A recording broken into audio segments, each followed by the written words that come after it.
নমস্কার বন্ধুরা, রকমারি বাঙালিয়ানা সবাইকে স্বাগত জানাই। আজকে আমি আপনাদের সাথে শেয়ার করছি রোসেল হিবিস্কাস ফ্লাওয়ারের একটি রেসিপি।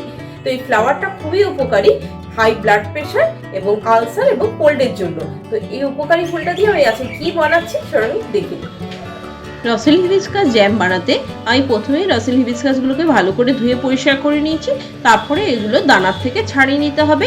এই উপরে পাটটাই আমাদের মেন বিষয় কাজের, যার থেকে জ্যামটা তৈরি হবে, যার থেকে শরবত তৈরি হয়, যার থেকে বিভিন্ন রকম হার্বস তৈরি হয়। তো সেইটার জন্য আমাদের উপরে পাটটাই কাজে লাগে। তো এইভাবে একটা একটা করে ধরে ছাড়িয়ে নিতে হবে, দানাগুলোকে বাদ দিয়ে দিতে হবে। তো প্রথমেই দেখুন একটা ফুলকে প্রথমে মুখটা থেকে খুলে নিয়েছি, তারপরে পাট করে এগুলো বেছে নিয়েছি। আমি আরেকটাও কেটে দেখাচ্ছি। নিচে পাটটা একটু কেটে নিলাম ছুরির সাহায্যে, এটা আপনারা কাটতেও পারেন, নাহলে সম্পূর্ণটাই হাতের সাহায্যেই ছিঁড়তে পারেন। তো এইভাবে দেখুন বের করে নিচ্ছি এবং ভেতরে যে পাটটা থাকছে ওটা বের করে দিচ্ছি। এইভাবেই দেখুন সমস্ত রসেলা হিবিস্কাসগুলো থেকে ছাড়িয়ে নিয়েছি। এইভাবে আমি পুরোটা সম্পূর্ণটা পেয়ে গেছি। এটাই আমাদের মেন বিষয় জ্যামের, যেটা দিয়ে জ্যামটা আমি তৈরি করব। এইভাবে জ্যামটা তৈরি করার সময় এগুলোকে খুব ভালো করে ছাড়িয়ে নিতে হবে। এরপরে চলে যাবো আমরা রান্নার পরবর্তী স্টেপে। কড়াইয়ের মধ্যে দিয়ে দিলাম 1 কাপ পরিমাণ জল, তার মধ্যে দিয়ে দিলাম রসেলা হিবিস্কাস ফ্লাওয়ারগুলো। সেগুলো দিয়ে ভালো করে ফুটিয়ে সেদ্ধ করে নিতে হবে, সেই জন্য এটা দিয়ে দিচ্ছি কড়াইয়ের মধ্যে। তারপরে ঢাকা দিয়ে দিচ্ছি। 5 থেকে 10 মিনিট পর যখন দেখবো খুব ভালো করে ফুটে উঠেছে, তখনই কিন্তু আমরা এটা ঢাকাটা খুলবো, তার আগে নয়। দেখুন একদম খুব ভালো করে ফুটে উঠেছে। এই মুহূর্তে আমি এর ঢাকাটা খুলছি। এরপর ঢাকাটা খুলে একটু ভালো করে নেড়ে দিতে হবে। আর কি সুন্দর লাল রংটা বেরিয়েছে, আপনারা একটু লক্ষ্য করলেই দেখতে পারবেন। এত সুন্দর লাল রংটা হয় যে জ্যামটাও এত সুন্দরই রং পায়, তার জন্য কোনো আলাদা ফুড কালার ব্যবহার করার কোনো প্রয়োজন পড়ে না। তো এখানেই দেখুন আমি এর মধ্যে সামান্য 1 পিঞ্চ একটু নুন দিয়ে দিচ্ছি। নুনটা দিয়ে ভালো করে নেড়ে নিতে হবে।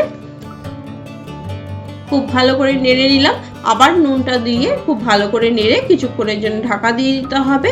5 থেকে 10 মিনিটের জন্য ঢাকা দিয়ে দেবো। ঢাকাটা তখনই খুলবো যখন সম্পূর্ণভাবে রসলা ফুলগুলো একদম সুসেদ্ধ হয়ে যাবে। তো আমি এই মুহূর্তে খুলে নিলাম। দেখুন একদম ফুলগুলো সুসেদ্ধ হয়ে গেছে, একদম জ্যামটা প্রায় তৈরি হওয়ার পর্যায়ে চলে এসছে। এটা খুব ভালো করে মিক্স করে নিয়েছি। এরপরে এতে দিয়ে দিচ্ছি 1 কাপ পরিমাণ চিনি। চিনিটা দিয়ে খুব ভালো করে মিক্স করে নিতে হবে। চিনিটা দিয়েও খুব ভালো করে মিক্স করে নিচ্ছি। আর খুব কনস্ট্যান্ট এই সময় নাড়তে হবে। দেখুন চিনিটা গলে গেলেই কিন্তু জ্যামের যে একটা স্ট্রাকচার হয় সেটা কিন্তু চলে এসছে। আর এই সময় কিন্তু খুব ভালো করে নাড়তে হবে, না হলে কিন্তু চিনিটা লেগে যেতে পারে আর জ্যামের যে সুন্দর লাল রংটা সেটা থাকবে না, তখন ওটা কালো হয়ে যেতে পারে। সেই কারণে খুব ভালো করে নেড়ে নিলাম। একদম এবার গ্যাসটা বন্ধ করে দিচ্ছি। দেখুন একদম লাল রঙের রসেলা হিবিস্কাস জ্যাম তৈরি। আমি খন্তির মধ্যে নিয়ে দেখালাম কতটা সুন্দর হয়েছে লাল রংটা। এবার আমি একটি প্লেটের মধ্যে দিয়ে দেখাচ্ছি কতটা ঘন এবং কতটা সুন্দর হয়েছে লাল রংটা।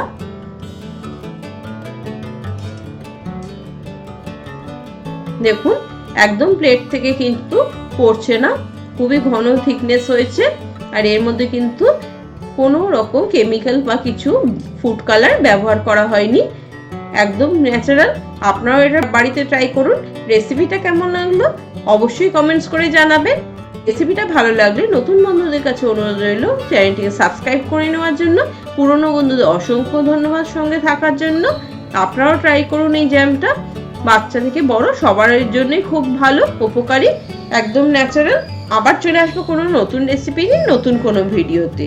সুস্থ থাকবেন, ভালো থাকবেন, রকমারি বাঙালি রান্নার সাথে অবশ্যই থাকবেন। নমস্কার।